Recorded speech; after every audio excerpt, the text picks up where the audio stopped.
Hundreds of thousands of doses of the COVID vaccine expected in Arizona by the end of this month. Today, the state sharing new details on the massive distribution effort in the months ahead. ABC 15's Mike Pelton with when you can expect to get the vaccine. A vaccine is a light at the end of the tunnel, but we have a long way to go before there's enough vaccine for everybody who wants one. And that's not to mention the huge logistical undertaking. Department of Health Services Director Dr. Kara Christ announcing Friday the state is projected to get nearly 400,000 doses of vaccine by the end of the month, assuming Moderna and Pfizer get the necessary approvals. We are currently doing readiness assessments with all of our local jurisdictions.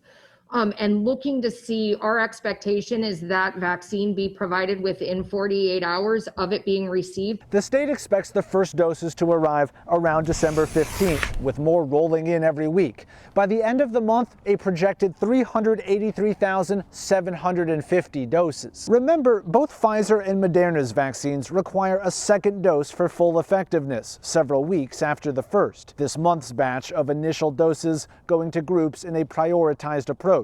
Those in a group known as 1A at the front of the line, healthcare workers and those at long-term care facilities at highest risk. In theory, those groups should have a chance to get the vaccine by early January before it's available to the next tier. We anticipate that we will probably be getting to some of those highly prioritized, our teachers, our childcare workers, our education occupations, as well as our protective services, probably around the beginning of January. Dr. Christ says the general population may have to wait until March or April. As for places to get the vaccine, 359 providers around the state are already approved. Another 1,000 in the queue. It's probably going to be like the summer, early fall before everybody who wants it has had an opportunity to go get it and go get both doses. What we don't know is how long that immunity lasts. And if it's going to be something like a flu shot where you have to go get it every so often, or if it needs a booster. The vaccine not yet approved for children or pregnant women.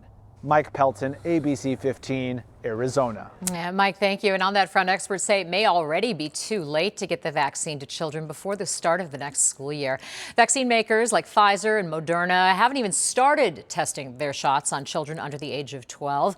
But children's immune systems change as they get older, so they would need to divide trials into different age groups, meaning they would need many more children to take part, and that won't be easy.